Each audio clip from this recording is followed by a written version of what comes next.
representando o vereador Luciano Mega, que junto com o Eli, eu e demais servidores, o vereador Luciano Mega ajuda a coordenar os trabalhos da escola. Ontem recebeu o Florian, que é presidente da ABEL, que já veio aqui ontem participar da sessão ordinária, e deixar aqui uma colocação. Esse evento, um dos motivos que nos motivou a realizá-lo, principalmente foi a entrada de uma proposta de emenda à lei orgânica que traz a escola de governo e a escola do legislativo para dentro da lei orgânica municipal de Ribeirão Preto. O proponente é o vereador Alessandro Maraca, que juntamente com diversos vereadores assinaram essa proposta de emenda, que visa colocar a escola de governo como um princípio básico dos municípios, ou seja, qualificação do servidor público, capacitação, aperfeiçoamento. E é isso que as escolas do Legislativo, hoje, elas fazem. Por isso que nós convidamos o Flora para estar falando um pouco sobre isso.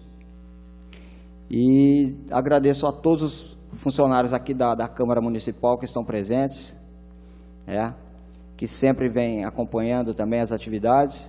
Agradeço as servidoras aqui também da Câmara de Araraquara, que também fazem parte da escola do Legislativo, a Bruna Brasil, a Ana Paula, da Câmara de Araraquara. Também agradeço aqui a presença do Carlos Roberto, diretor também do Sindicato de Servidores de Ribeirão Preto. Representando o presidente da Câmara Municipal aqui de Ribeirão Preto, o João Justino, representando o presidente Igor Oliveira, e os demais que aqui estão, eu agradeço pela presença. Obrigado, Edgar. Mais uma vez, eu queria depois citar o nome de todos os assessores que aqui estão representando seus vereadores também, muitos assessores.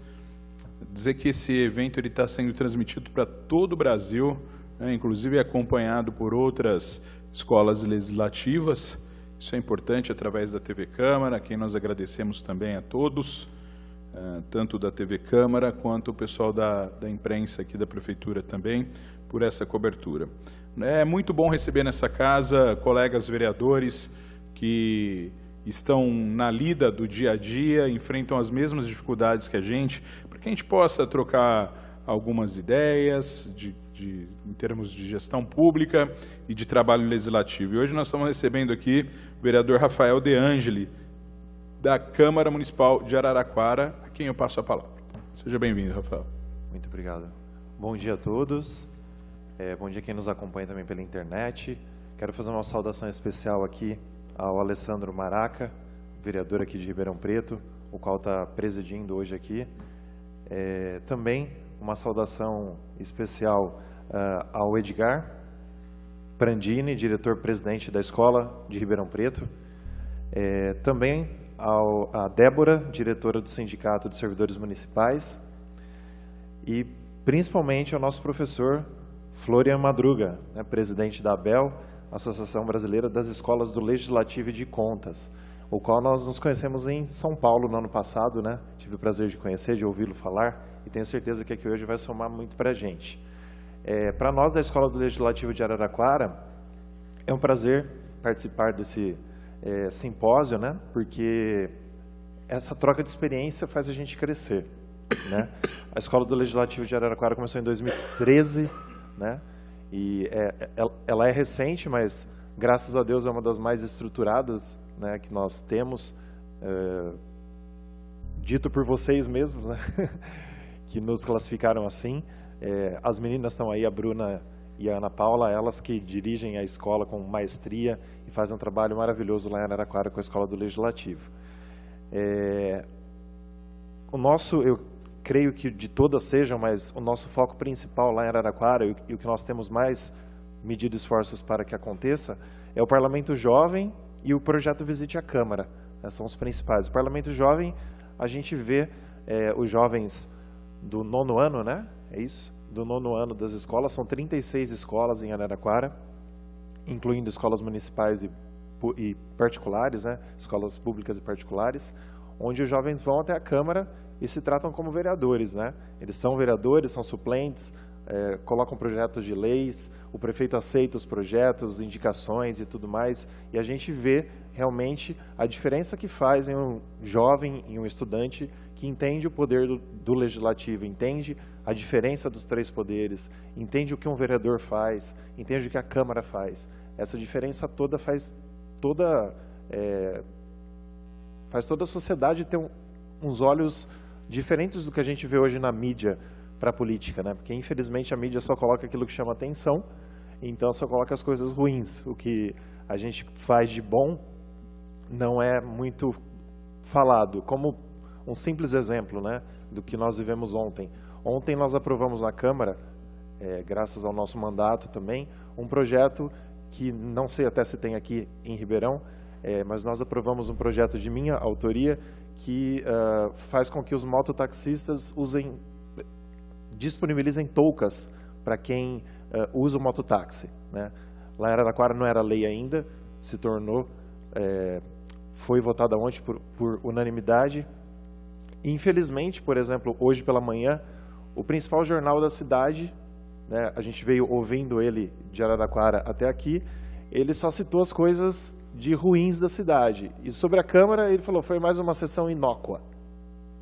Então, tipo assim, nós tivemos 3 projetos super importantes sendo aprovados ontem, mais de 10 milhões em verbas, 4 milhões para um centro de estabilização e tudo mais, e só interessa o que é ruim, né? O que ele acha que é ruim.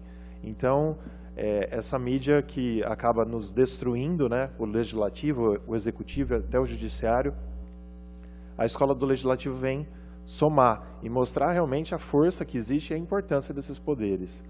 Então, aqui não quero me alongar muito, porque o mestre já vai passar para a gente muita experiência, mas agradeço desde já, em nome da Câmara Municipal de Araraquara, da Escola do Legislativo, essa oportunidade de estar aqui hoje. Muito obrigado. Obrigado, vereador Rafael. Queria só deixar um testemunho que aqui as coisas não são diferentes. Nós, infelizmente, vivemos um momento em que o que vende são notícias negativas, né? E muito do que tem de positivo acontecendo na cidade, na Câmara Municipal, acaba perdendo muito espaço nas matérias para o que há de negativo. Por exemplo, eu nunca vi a imprensa vir aqui fazer uma grande matéria, a não ser a própria TV Câmara, sobre o que a Escola do Parlamento tem feito, né? Essas mudanças todas. Infelizmente, ainda é uma cultura brasileira, a cultura de que o que vem de jornal é o que é negativo, e a gente precisa mudar isso, né? Não podemos desanimar. Gostaria de passar a palavra agora à coordenadora seccional de saúde do Sindicato de Servidores Municipais de Ribeirão Preto, a Débora Alessandra. Bom dia a todos. Uma gratidão estar presente na mesa. Como mulher sindicalista, também que lidar com a lei no dia a dia, e agradeço mesmo pela criação da Escola do Parlamento, porque uma das coisas que às vezes a gente comenta é que ser vereador não é simplesmente colocar placa nas ruas, e essa casa, a Casa de Leis, ela é muito importante para a sociedade, né? Ela respeita a Constituição, e é isso mesmo que nós esperamos, mas também a conscientização da sociedade em si, né? Através, dando o crescimento e o conhecimento da defesa dos cidadãos. Então, assim, parabéns mesmo pela sua oportunidade e pela criação da escola a todos. Obrigada. Obrigado, Débora Alessandra. Nós vamos passar a palavra para o Eli agora, né? O nosso querido Eli Alves Zacarias. Antes disso, nós vamos também ter na sequência uma palestra do Florian Madruga aqui com a gente daqui a pouquinho. Mais uma vez eu queria agradecer a todos da mesa, né? Nós vamos ouvir o Eli e depois nós vamos dissolver a mesa para ouvir a palestra do Florian. Eli, é com você. Bom dia a todos e a todas. Acho que no outro microfone ali. Pega o outro microfone.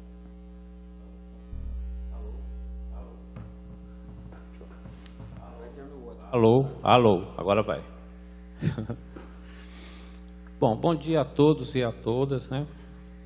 Eu queria, antes de começar minha fala, mandar um abraço especial para o presidente da APEL, o Roberto Lamari.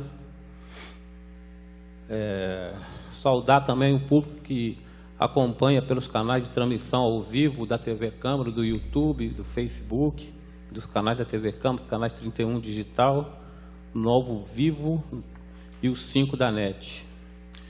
Para quem não me conhece, eu sou o coordenador da Escola do Parlamento. Sou também pesquisador do programa de mestrado de análise de planejamento de políticas públicas da Unesp de Franca, né? A gente já vem aí se debatendo com esse tema das escolas de governo. Como eu não sou um jurista, mas o debate está em torno das questões normativas e legais, eu vou tentar contextualizar para mostrar o fundamento político que interferiu na criação das normas legais em torno das escolas de governo. Tá? Então, na verdade, assim, essa questão de escola de governo começa efetivamente no governo do presidente Fernando Henrique Cardoso, né? Porque o ministro que foi designado, o Bresser Pereira, ele era professor da Fundação Getúlio Vargas e um profundo conhecedor da administração pública, né? Então, ele escreveu diversos livros e artigos diagnosticando que o Estado estava em crise e que deveria haver uma reforma administrativa, né? Então, a gente vai começar a rodar os slides aqui. Como estou sem coisa, eu vou movimentando daqui.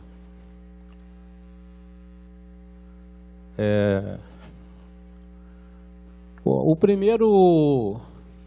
primeiro preceito constitucional aí importante é esse artigo 39, que nós estamos vendo aí no nosso telão. A União, Estados, Distrito Federal e Município, Instituição, Conselho de Políticas Públicas, Remuneração de Pessoal.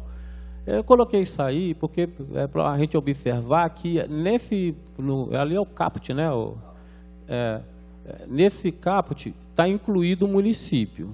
Aí no parágrafo 2º, coloca assim: a União, Estados e o Distrito Federal manterão escolas de governo para a formação e aperfeiçoamento de servidores. Então,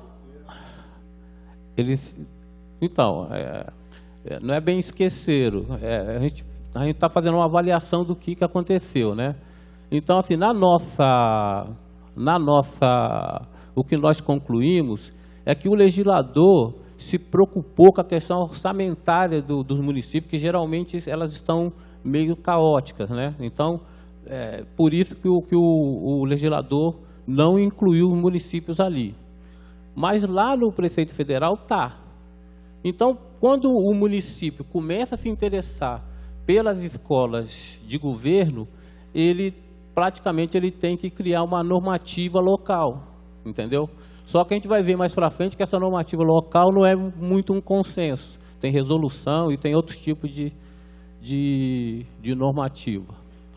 E dentro dessa questão também, vamos falar assim, um vácuo entre o preceito constitucional federal e o municipal, nós tivemos aqui que fazer uma inclusão, uma emenda na resolução que criou a Escola do Parlamento aqui de Ribeirão Preto. Então, aquele item lá, o 8, a formação e aperfeiçoamento dos servidores, nós que incluímos agora, para poder ficar mais ou menos compatível com o preceito federal. Tá certo? E também a gente está propondo a questão da nossa dotação orçamentária. A gente estamos aí tentando, fazendo gestões políticas administrativas para poder conseguir essa questão que é muito importante para as escolas do Legislativo. Aí o próximo passo é esse decreto aí, o decreto 5707 de 2006. Ele aí, uma vez as escolas foram instituídas legalmente, começa a haver, aí já no governo do presidente Lula, né, uma preocupação em articular as escolas de governo. Porque não adianta você criar as escolas se você não criar uma sistemática de capacitação de funcionários públicos. Então, esse decreto tem mais ou menos essa intenção.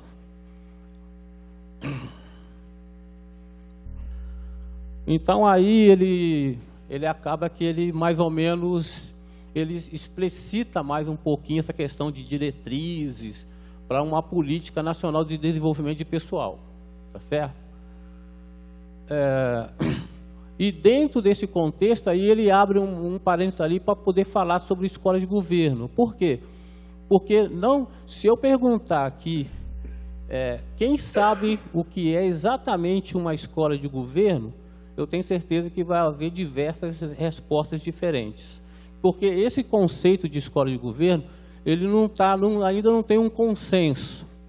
Esse conceito ali que ele coloca dentro desse decreto, para fins desse decreto, são consideradas escolas de governo as instituições destinadas preceptualmente à formação e desenvolvimento de servidores. Então, essa definição que ele dá aí é uma definição no âmbito desse decreto e ainda no âmbito federal.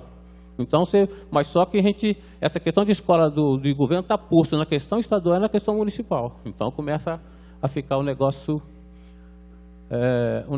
começa a complicar a questão legal das escolas de governo. Dentro dessa pesquisa aqui, lá no programa da Unesp, eu submeti, no último encontro das escolas da APEL, eu submeti um questionário que está no entorno da minha pesquisa, e nesse encontro, as escolas, inclusive, tivemos o prazer da Araraquara também preencher o questionário. Então, o que eu queria mostrar aqui é o seguinte, dotação orçamentária. Dessas escolas que estavam presentes no encontro da APEL, quantas tem? Sim, são pouquíssimas. E não é a maioria. Então, não é uma questão só da escola de Ribeirão Preto. A maioria das escolas da APEL presente nesse encontro não tem dotação orçamentária. A falta de dotação orçamentária, ela coloca restrições importantes na gestão das escolas de governo.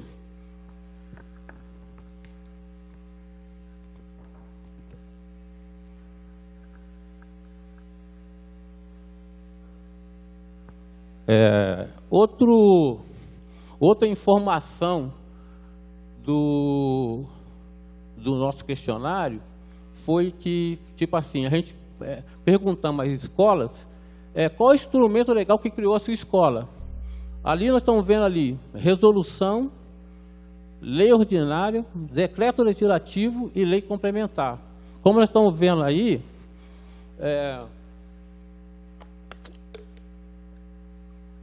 até o instrumento legal mostra que o ambiente das escolas de governo é um ambiente muito heterogêneo.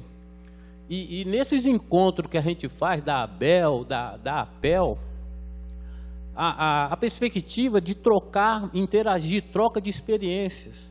Eu converso muito com o pessoal de Araraquara, entendeu? Então, essa troca de experiência é para possibilitar que a gente melhore a gestão das nossas escolas nos nossos respectivos municípios. Tá?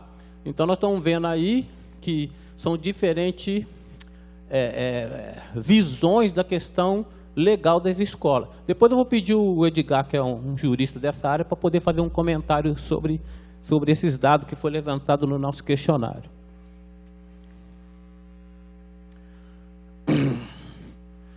Esse é um mapinha da região metropolitana de Ribeirão Preto, né? Nós temos, são 34 cidades, tá? nessa região metropolitana de Ribeirão Preto, nós temos escola em Jaboticabal, que o pessoal de Jaboticabal não puderam vir de última hora, tinha combinado. Ribeirão Preto e Mococa, que também não pôde vir. O que eu quero comentar aqui é o seguinte, por exemplo, em Ribeirão Preto nós temos uma estimativa relativa de em torno de 10 mil funcionários públicos. E praticamente a população de Ribeirão Preto está na casa de uns 700 mil habitantes, aproximadamente.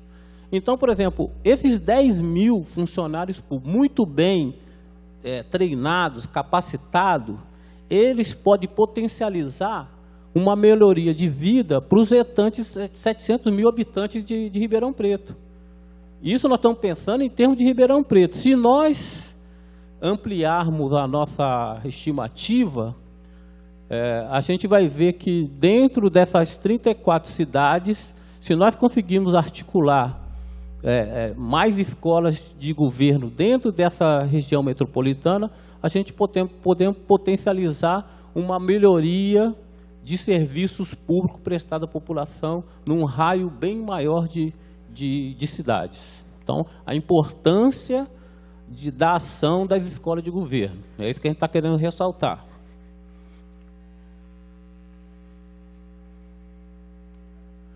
Então, aí tem os dados estatísticos da região metropolitana. Olha lá, você tem... Eu quero mostrar aqui a população. Olha lá, 1.662.644 habitantes dentro da região. Imagina se essa região for, tipo assim, servida por funcionários públicos muito bem treinados, né? Essa, ao meu ver, é o grande desafio das escolas de governo.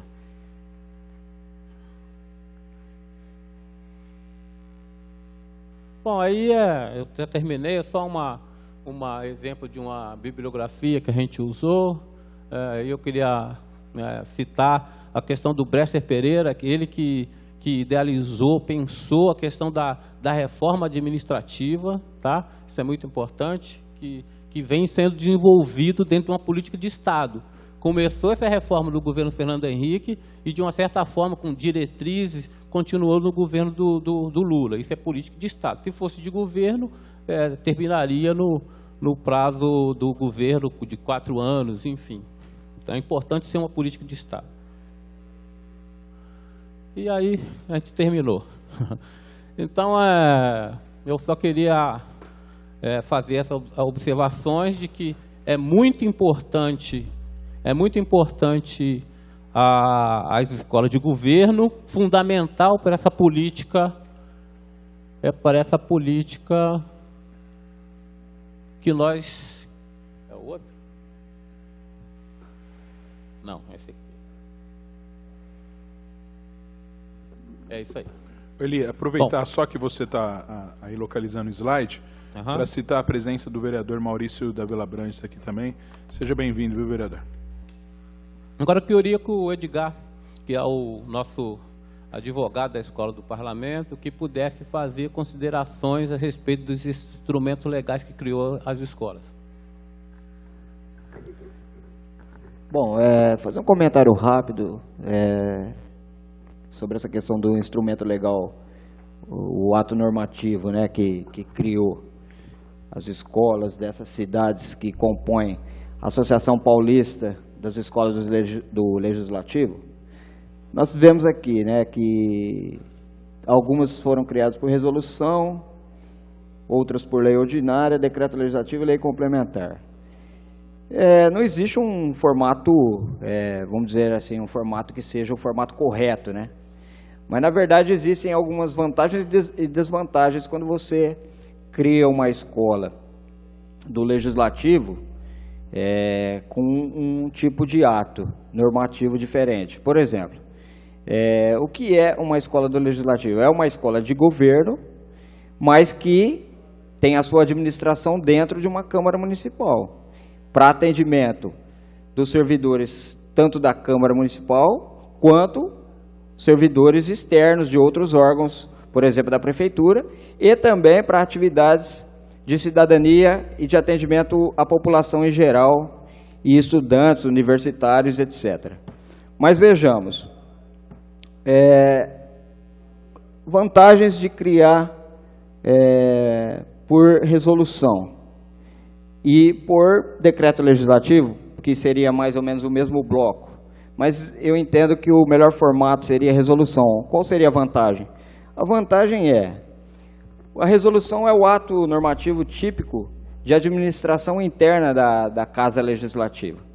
E, para uma mudança dessa resolução inicial, através de uma nova resolução que vier a dar nova redação ou incluir um dispositivo, né, naquela resolução originária, esse seria o mecanismo mais simples. Simples do ponto de vista político e do ponto de vista do processo legislativo. Por quê? Porque a modalidade lei ordinária e lei complementar, ela depende da sanção do prefeito. Você imagina uma escola do legislativo que no ato da sua criação é criado por uma lei ordinária. Imaginemos um prefeito que vetasse uma lei dessa de criar uma escola do legislativo. Não é muito provável que ocorra, mas de qualquer forma é uma dificuldade. E além disso, numa necessidade de alteração dessa lei ordinária ou da lei complementar, novamente iria depender da sanção ou veto do prefeito. Então, para efeito de lei de escolas do legislativo, seria uma chamada assim, entre aspas, uma desvantagem, né? Mas, quando disser respeito à escola de governo propriamente dita do Poder Executivo, entendemos que aí sim caberia o formato de uso do ato normativo lei ordinária ou complementar. E lembrando que a lei complementar ela tem um quórum diferente de votação, um quórum mais dificultoso, que seria, por exemplo, a maioria absoluta, né? Mas isso é uma questão mais jurídica. De qualquer forma, a gente traz aqui esse fato, porque como nós estamos analisando os aspectos legais das escolas de governo, eu acho que é importante essa ressalva. Mas o Florian pode falar mais sobre isso, que o Florian já está cuidando das escolas do Legislativo há muito tempo, e ele pode estar explicando um pouco mais sobre isso, né, Florian? Muito obrigado. Então vamos ouvir o Florian. Posso passar a palavra para ele, Edgar?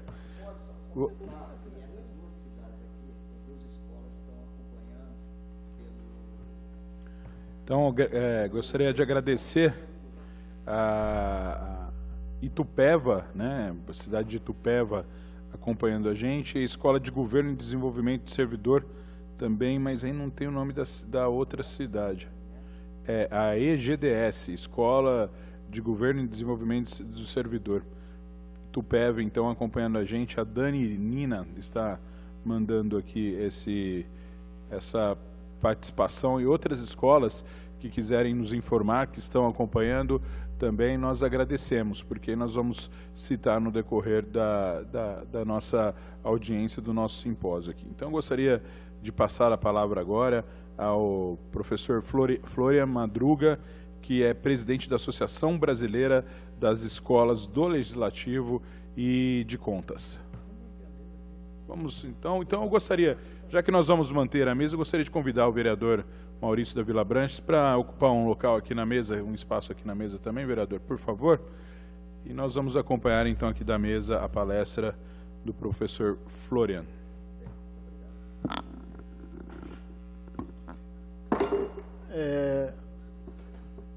Praticamente o que eu ia falar, o Eli já falou, e o Edgar também, mas nós vamos aqui, mais do que uma aula, bom vereador, vamos trocar ideias. A melhor coisa do mundo para se criar uma escola é a fundamentação, uma escola do Legislativo, principalmente. Para se criar uma escola, não deveria nem existir nenhuma fundamentação legal, né? Porque não existe nada melhor no mundo do que se criar uma escola, não é verdade? Eu estive agora em Gramado, no Rio Grande do Sul, participando de um evento da UNALE, que é a União Nacional dos Legisladores e Legislativos Estaduais, e o encontro da ABEL, vereador. E lá no Centro de Convenções de Gramado, tinha um trailer grande, um ônibus, escrito lá, Escola do Chimarrão. Eles ensinam como você... exatamente, a cultura gaúcha. Lá, e davam uma aula, explicavam o funcionamento e tudo. Né? Então, escola deveria ser uma coisa espontânea. Né? Você quer criar uma escola? Você cria.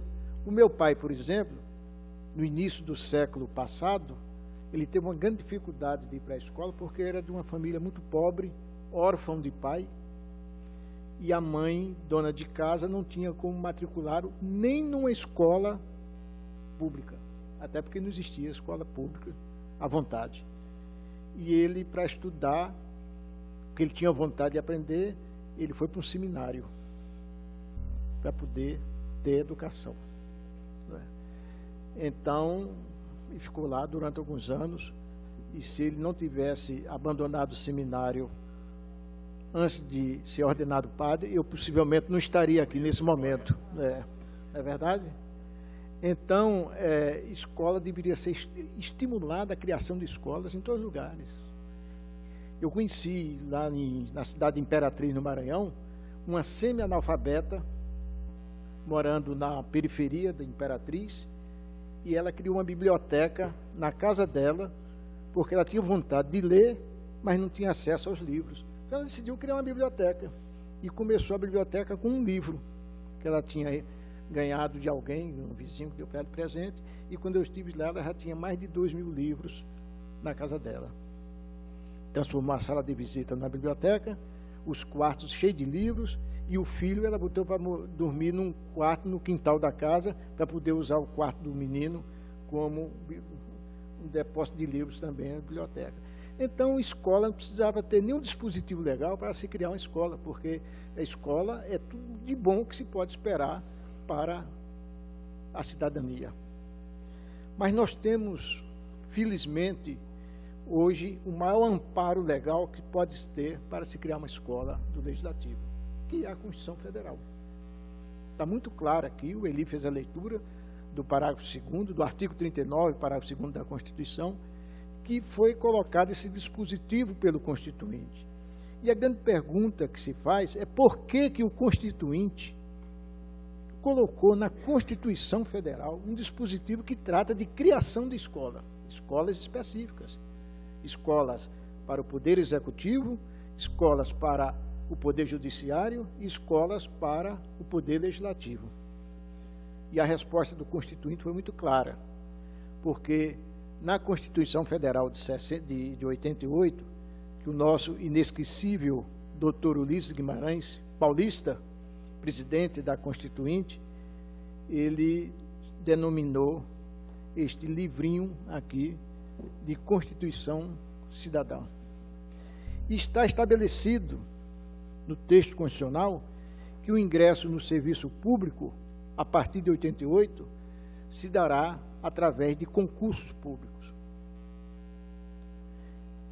E o Constituinte, aproveitando esse dispositivo que diz que haverá concurso público para o ingresso no serviço público, colocou o seguinte: o servidor público ele tem que ser profissionalizado.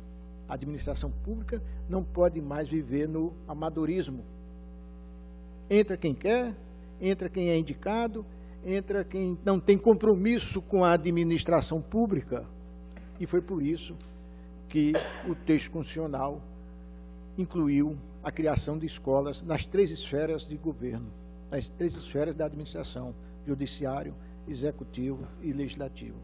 Então, nós temos, vereador Maraca, todas as condições para dizer assim, a escola do Legislativo é legal porque é a Constituição que determina que seja criada essa escola. Seja criada e seja colocada em funcionamento. E quando lá no parágrafo 2º, se fala em União, Estados e Distrito Federal, e se omite a palavra município, não quer dizer que a Câmara Municipal não crie sua escola, não, porque no caput do artigo 39 está lá muito claro o município. Apenas o legislador, na redação oficial, ele não incluiu a palavra município. Mas quando você coloca a palavra Estado, município está implícito nisso aí também.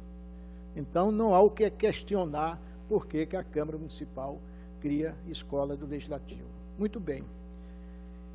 As 172 escolas do Legislativo que funcionam no Brasil hoje, e aí incluídas o Senado Federal, a Câmara dos Deputados, o Tribunal de Contas da União, os Tribunais de Contas estaduais e municipais, são 33 tribunais, as 27 Assembleias Legislativas, que são 26 estaduais e mais a Câmara Legislativa do Distrito Federal, e hoje as praticamente 100 câmaras municipais que estão com suas escolas criadas e funcionando, elas estão cumprindo uma determinação legal, uma determinação da Carta Magna, de criar escola para capacitar os servidores públicos, quer sejam eles municipais, estaduais ou federais.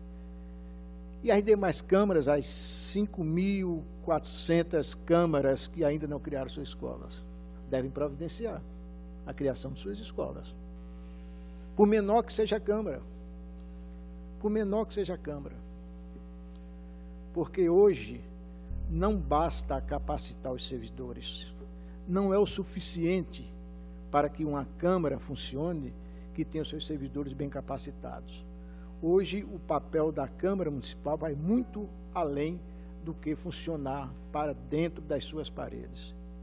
Hoje, o papel do Poder Legislativo, em razão até do que foi dito aqui, da péssima impressão que a mídia lança sobre o Poder Legislativo, e é por isso, e eu abro um parênteses aqui, vereador, para dizer o seguinte, que é necessário, é fundamental que as casas legislativas criem as suas estruturas de comunicação social,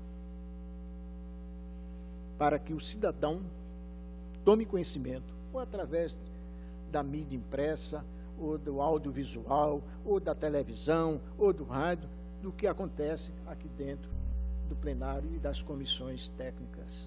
Porque se nós formos esperar que essa informação venha por outros meios, com certeza nós não vamos ter nunca. E foi por isso que o Senado Federal também foi pioneiro nessa área. Criou o seu jornal, um jornal diário, funciona de segunda a sexta-feira, circulando com as notícias do que aconteceu, ou do que acontece no plenário e nas comissões. Tem a sua rádio, tem a sua TV, tem o seu instituto de pesquisa próprio, o Senado, o Data Senado. Então, hoje, o cidadão brasileiro, ele tem conhecimento diariamente do que acontece naquela Casa Legislativa. A Câmara Federal também tem essa estrutura de comunicação social. Várias assembleias e muitas câmaras municipais também têm. Mas é importante que tenha um meio da Câmara transmitir para o cidadão o que realmente acontece aqui dentro do plenário e das comissões técnicas. Dito isto, vamos voltar às escolas do Legislativo. O que é que uma escola do Legislativo tem que fazer além do que determina a Constituição Federal? Porque a Constituição diz capacitar os servidores. Esse é o papel principal. Mas uma escola, e nenhuma escola existe para ter apenas uma atividade. As nossas escolas de educação formal, por exemplo, além de dar as matérias necessárias à grade escolar para os alunos, tem uma série de atividades inerentes à educação para essas crianças. Mas o Edgar tocou num assunto aqui, que seria bom a gente ver antes, sobre como criar uma escola do Legislativo. Ora, numa casa legislativa, como é que são criadas os órgãos internos da casa? Como é que eles são estruturados? Como é que eles são aprovados para começar a funcionar? A regra geral é através de uma resolução. A resolução é a lei interna de uma casa legislativa. Então, para se criar um órgão de assistência médica dentro de uma casa legislativa, tem que ser criado esse órgão de assistência médica através de um projeto de resolução aprovado em plenário. Para se criar uma escola do legislativo, um projeto de resolução. E passa a ser a lei daquela casa legislativa, sem submeter a nenhum outro poder. Para se criar uma escola legislativa, não precisa submeter ao poder executivo a criação daquela escola. Aqui é uma decisão interna do Poder Legislativo. Então, o Senado adota esse procedimento e a ABEL também tem recomendado às câmaras municipais, vereador, que criem as escolas através de projeto de resolução. E, junto com o projeto de resolução, aí sim, a Câmara discrimina um regimento interno dessa escola, que vai ser a regra de como essa escola vai funcionar. Qual será a atividade que essa escola vai desenvolver no âmbito da Câmara Municipal. Então, os dois instrumentos para criar uma escola do Legislativo é o projeto de resolução e aprovação do regimento interno dessa escola.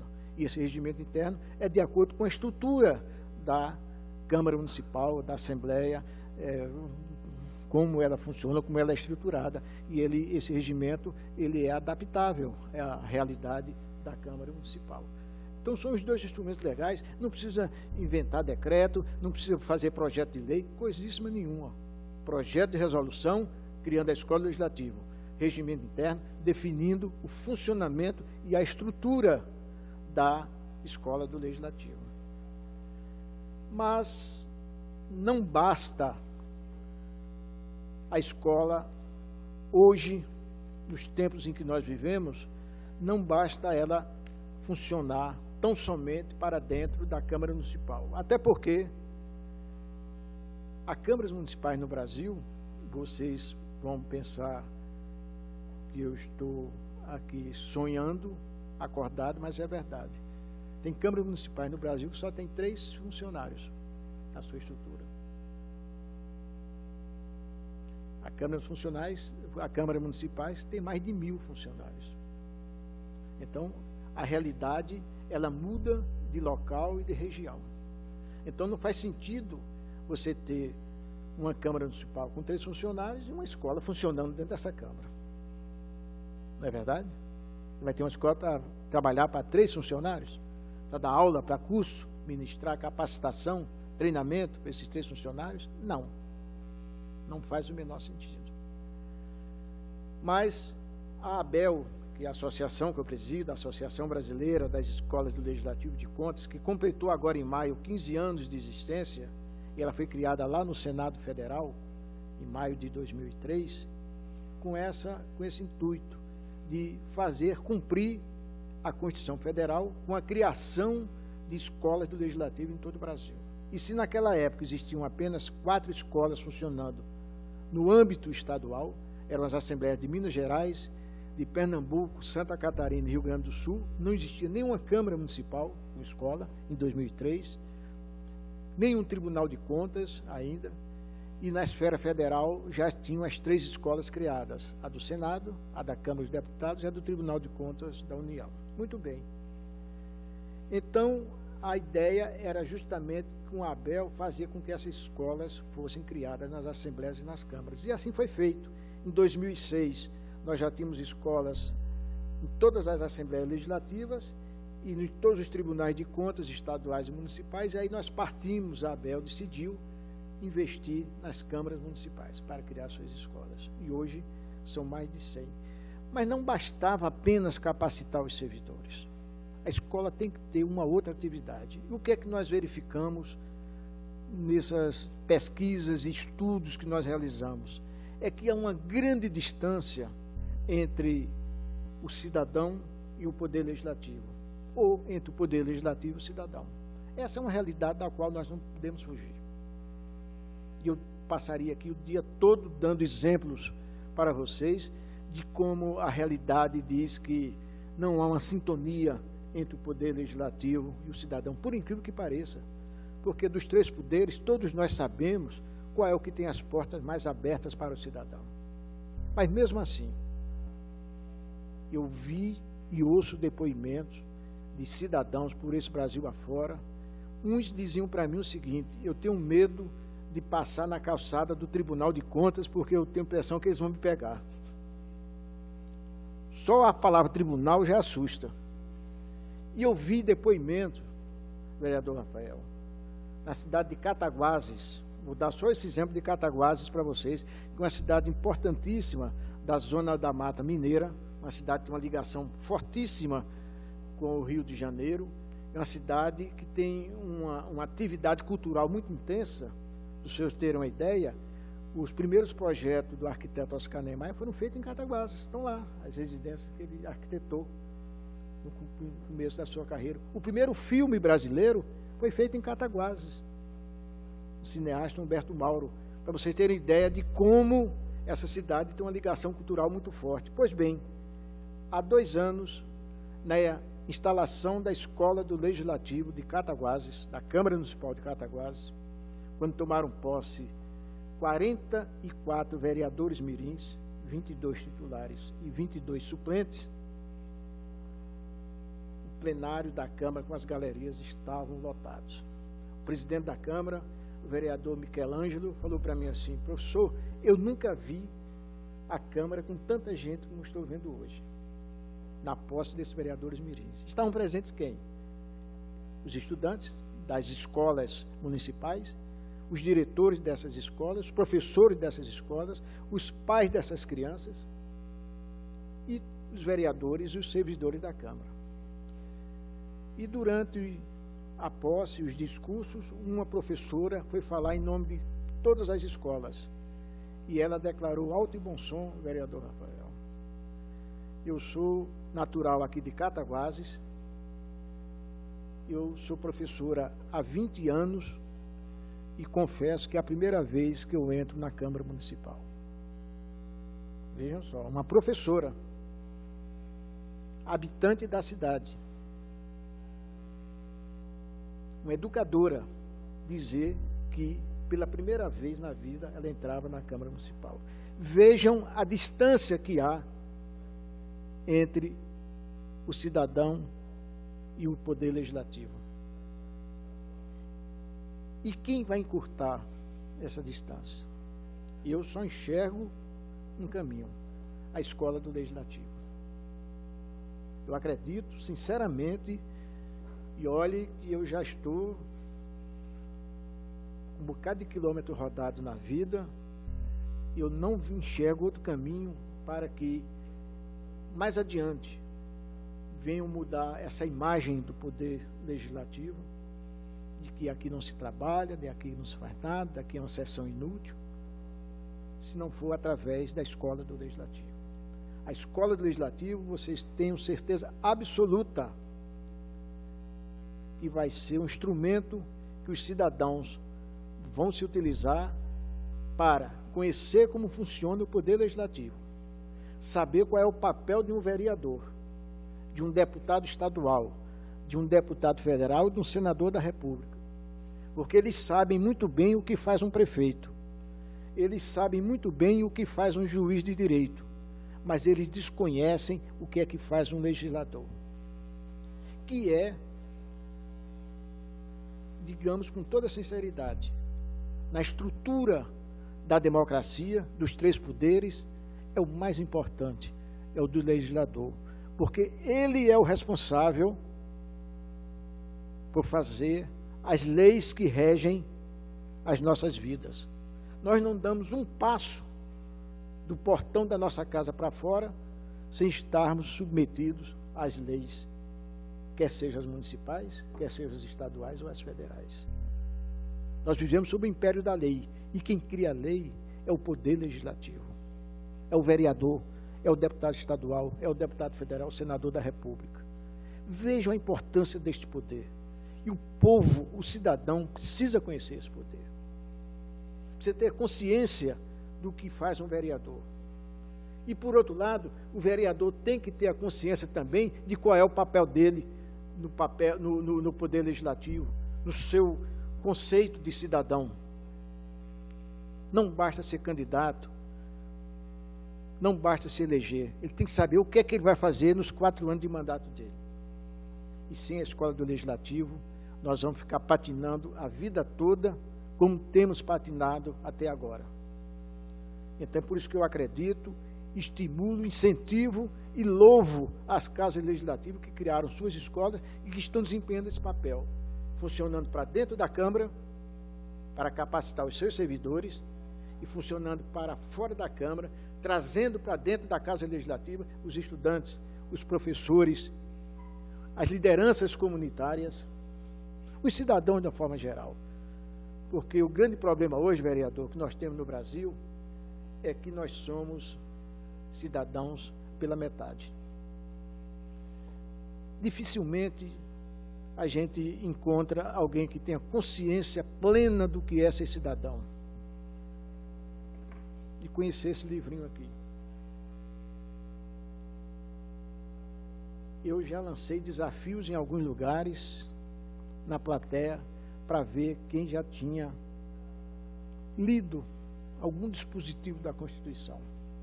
E nós todos nós desconhecemos, quando deveria ser uma leitura diária, como se lê a Bíblia todos os dias, como se lê um versículo, deveria se ler um artigo da Constituição, principalmente naquele que trata dos nossos direitos e deveres de cidadão. Principalmente. Porque a coisa mais fácil do mundo é você dizer assim, eu vou atrás dos meus direitos. Mas eu nunca vi ninguém dizer assim, eu vou atrás dos meus deveres. Eu nunca vi. Gostaria muito de ouvir alguém. Olha, eu fui hoje lá na Câmara Municipal e fui cumprir a minha obrigação de cidadão. Qual é a obrigação de cidadão? Participar das sessões da Câmara.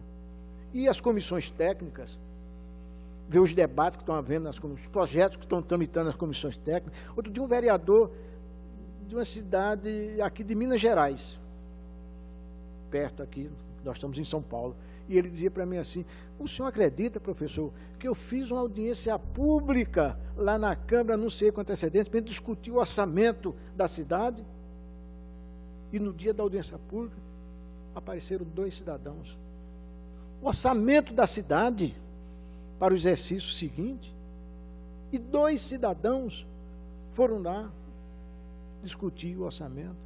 E eu pergunto, e quem não foi? Será que essas que não foram teriam direito depois de reclamar da Câmara Municipal sobre alguma coisa que foi aprovada ou deixou de ser aprovada no orçamento?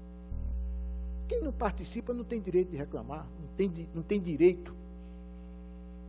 Então nós precisamos conhecer os nossos direitos, mas principalmente os nossos deveres.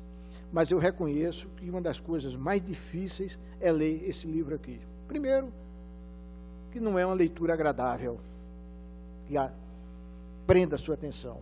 Em segundo lugar, que é uma linguagem hermética, difícil para quem não é da área jurídica, como Edgar é, entender o que está escrito aqui. Mas é fundamental que esteja.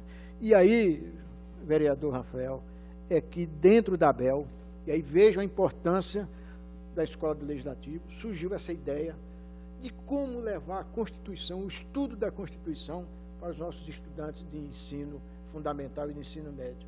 E foi numa escola do Legislativo, de uma Câmara Municipal, do interior de Minas Gerais, que surgiu a ideia de se fazer a Constituição Federal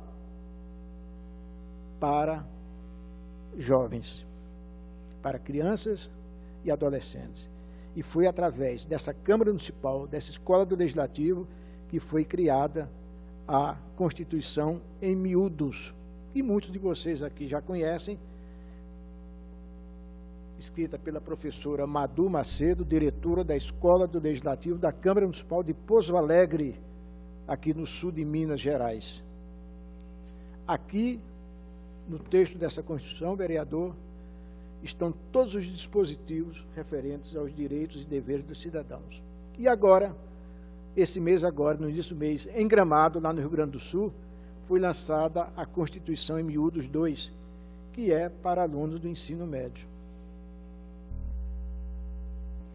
Nós acreditamos, eu tenho certeza, de que o estudo desses 2 livros, por parte dos nossos jovens, haverá de fazer uma revolução silenciosa, digamos assim, mas uma revolução para os jovens sobre cidadania. Aqui está um exercício pleno de cidadania. E essas duas publicações, para vocês terem importância dela, quando foram submetidas ao Senado Federal, pela Escola do Legislativo de Pouso Alegre, imediatamente o Senado Federal adotou esse livro. E hoje são duas publicações oficiais, institucionais do Senado Federal, à disposição de todos os cidadãos brasileiros. Qualquer escola do Legislativo que queira ter essas publicações na sua biblioteca ou para distribuição entre as escolas, pode solicitar ao Senado Federal, que receberão gratuitamente em suas instalações essas duas publicações. Está à disposição de todas as escolas do Legislativo do Brasil. Mas a ABEL, ainda nesse intuito de levar a cidadania para todos os recantos do Brasil, em parceria também com o Senado Federal, de um ano para cá, de 2016 para cá, editou duas publicações que eu reputo da maior relevância, não só para os cidadãos, mas principalmente para os vereadores e os prefeitos do Brasil. Pela primeira vez, foi publicada uma obra que diz o que é que um vereador pode fazer e o que é que um vereador não pode fazer. É um trabalho da Escola de Governo do Senado, que chama-se Instituto Legislativo Brasileiro, em parceria com a ABEL, esse livro aqui, O Poder Legislativo Municipal no Brasil. Papel institucional, desafios e perspectivas. Essa é uma leitura obrigatória para todos os vereadores, para todos os prefeitos e para todos os servidores dos municípios brasileiros, numa redação bem assimilável e que eu acredito que, se elas forem adotadas em todas as câmaras municipais, eu imagino que uma boa parte dos problemas da cidade deverão deixar de existir em razão do cumprimento do dispositivo que está aqui nesse livro. E agora, recentemente, em parceria com o Centro de Estudos Políticos do Senado Federal, que é presidido pelo senador Fernando Collor, ele me pediu que a ABEL fosse parceira na impressão desse livro, Guia de Ação de Gestores Municipais para a Construção de Cidades Sustentáveis. Uma publicação que também está disponível para todos os municípios, para todas as escolas, para todas as câmaras municipais. Então, esse é um trabalho de cidadania, que é o que nós fazemos, que as escolas do Legislativo fazem, que a Escola do Parlamento aqui de Ribeirão Preto tem feito de uma forma muito positiva, muito correta, e principalmente eu acredito que nós estamos lançando uma semente, e a educação não é como o milho, que dá todos os anos, nem como a soja, que dá às vezes até 2 vezes por ano, né? Eu não entendo muito de agricultura, não, mas a colheita da educação ela é demorada, mas dá resultado, não tenho a menor dúvida. Eu acredito que no Brasil nós só vamos ter noticiário positivo sobre o poder legislativo, que nós vamos deixar de assistir noticiários que têm o alcunha de Lava Jato. Eu acredito que nós vamos ter cidadãos que vão discutir com os seus representantes antes da eleição e depois da eleição como resolver os problemas das cidades, dos estados e da nação, através da educação. Não há outro caminho. Não adianta fazer reforma política, não adianta fazer reforma tributária, não adianta fazer reforma da saúde, não adianta dizer que precisa de recurso financeiro, precisa de recurso orçamentário, para isso, para aquilo outro, se não fizerem a reforma da educação. O que nós precisamos no Brasil é educação. E pela educação, todos os demais problemas serão resolvidos. Não há outro caminho. Enquanto nós não tivermos escolas de qualidade, professores valorizados, estudantes com ensino integral, nós não vamos ter resolvido nenhum dos problemas brasileiros. E para encerrar agora, definitivamente, sobre ainda a Constituição em miúdos. Vejam só, vereador Rafael, o que é que a cidade de Pouso Alegre, eu estou dando Pouso Alegre como exemplo, porque lá que está começando essas coisas todas. O que é que ela fez? A Câmara Municipal de Pouso Alegre, através de seus vereadores, decidiram que a Constituição em miúdos, ela deveria ser uma matéria que faça parte da grade curricular das escolas municipais de Pouso Alegre. E o prefeito sancionou o projeto de lei que institui em Pouso Alegre o estudo da Constituição em miúdos nas escolas de ensino fundamental e de ensino médio. Várias cidades brasileiras estão seguindo esse caminho, inclusive aqui em São Paulo, Campinas, a Câmara Municipal de Campinas já tem um projeto de lei tramitando nesse sentido. No sul do país também tem, lá no Pará, na cidade de Marabá também. Eu acredito que isso pode ser implantado em Araraquara, pode ser implantado aqui em Ribeirão Preto, em qualquer cidade.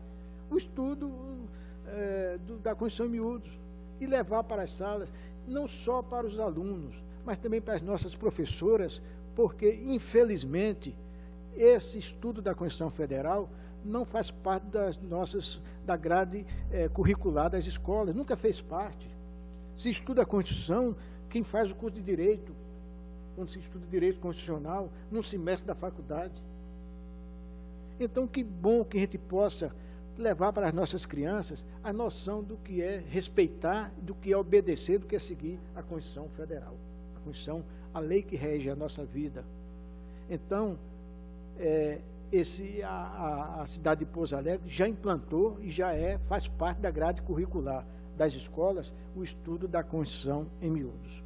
Eu acho que me alonguei muito, mas é o que eu me empolgo quando eu falo de educação, quando eu falo de Constituição, quando eu falo principalmente de cidadania.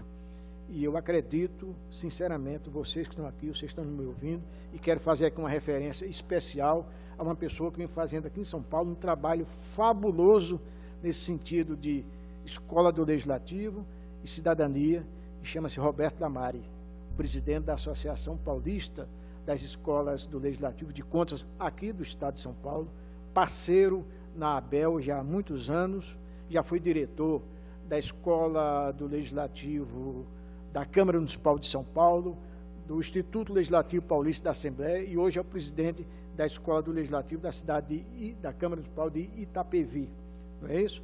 Ele também tem feito um trabalho magnífico sobre isso. E eu acredito, vereadores, de que colegas de Escola do Legislativo, que nós estamos fazendo aquilo que São Francisco de Assis, lá 800 anos atrás, preconizou. A gente começa fazendo o que é preciso, faz o que é necessário e, quando menos esperar, a gente está fazendo o impossível. Eu acredito que as escolas do Legislativo de Contas, logo, logo, estarão fazendo o impossível para o bem do Brasil. Muito obrigado.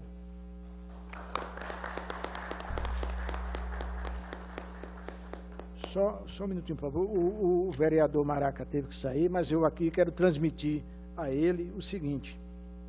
Eu vi a proposta de emenda à lei orgânica que estabelece, ou que fixa, que estabelece na lei orgânica do município a criação da escola de governo e da escola do Poder Legislativo. Achei a iniciativa dele fantástica.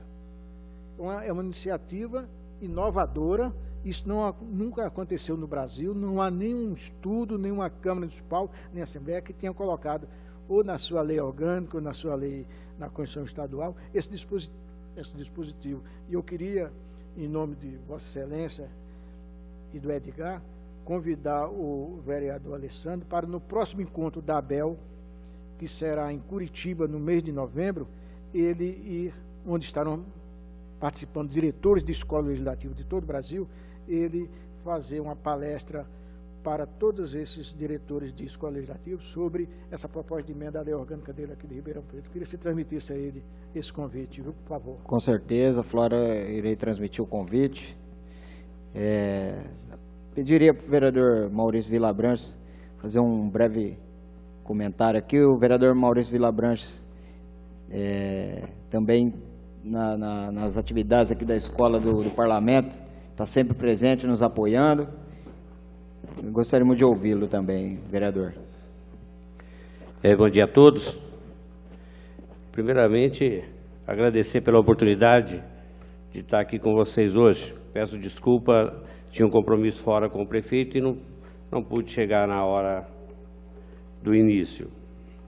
Mas agradecer ao vereador Rafael, né, de Araraquara, o Wilson de Jabuticabal, pela presença aqui, e o pessoal que nos assiste, a assessoria dos vereadores que não pôde estar presente aí também.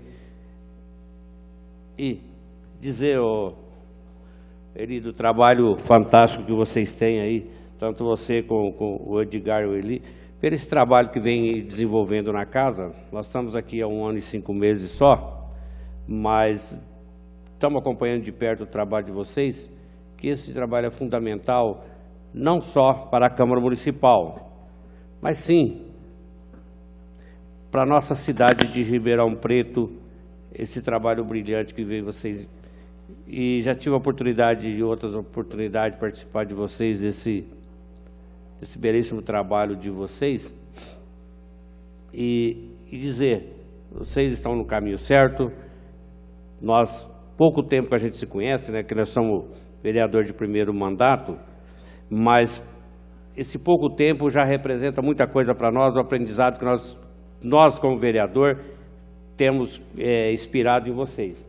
Só peço assim, a Deus que dê força para vocês, que vocês continuam, vocês estão no caminho certo, vocês estão aí e levando ao pessoal, levando para essa cidade nossa, todo esse conhecimento, essa explanação, tudo, foi o que aconteceu aqui hoje, com o professor Florian, você entendeu? É um prazer ter conhecido o senhor ontem aqui na casa, né? Não tivemos a oportunidade de falar, mas agradeço por ter participado com a gente aqui e ter passado um pouquinho de conhecimento para nós, porque nós somos, vamos ter Maria de primeira viagem e temos muito que aprender para a gente poder estar contribuindo mais com a nossa cidade. Então, eu agradeço mais uma vez pela presença de vocês e dizer que a Câmara Municipal, o nosso gabinete, acho que o gabinete de todos os vereadores, eu não falo por todos, está à disposição dos nossos nobres parceiros, vereadores aí da outra cidade que está presente. Estamos aí para contribuir no que for preciso. Muito obrigado e tenham um bom dia.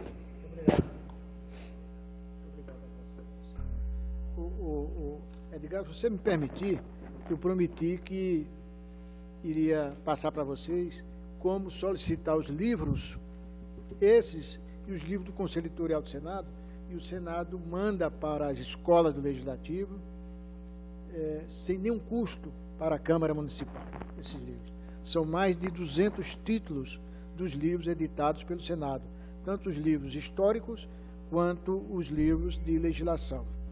A pessoa responsável por essas publicações do Senado chama-se Aloísio de Brito Vieira. Ele é coordenador das edições técnicas do Senado Federal. O telefone dele é o 61, que é o prefixo de Brasília, 3303-3575. E o e-mail dele é abvi@senado.leg.br.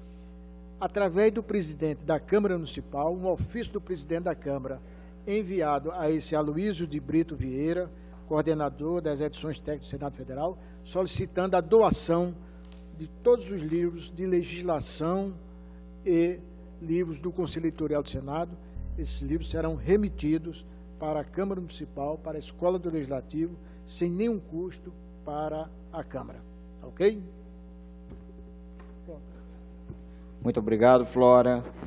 Agradecemos a presença de todos. Só informamos que, ao final, todos os presentes podem pegar um certificado de participação e gostaríamos agora de fazer a entrega dos certificados aos presentes aqui na mesa, né? O Eli poderia nos ajudar aqui a fazer a entrega dos certificados. Estamos aqui com eles e faremos as entregas então aos membros da mesa aqui. Esse aqui? Essa mesmo?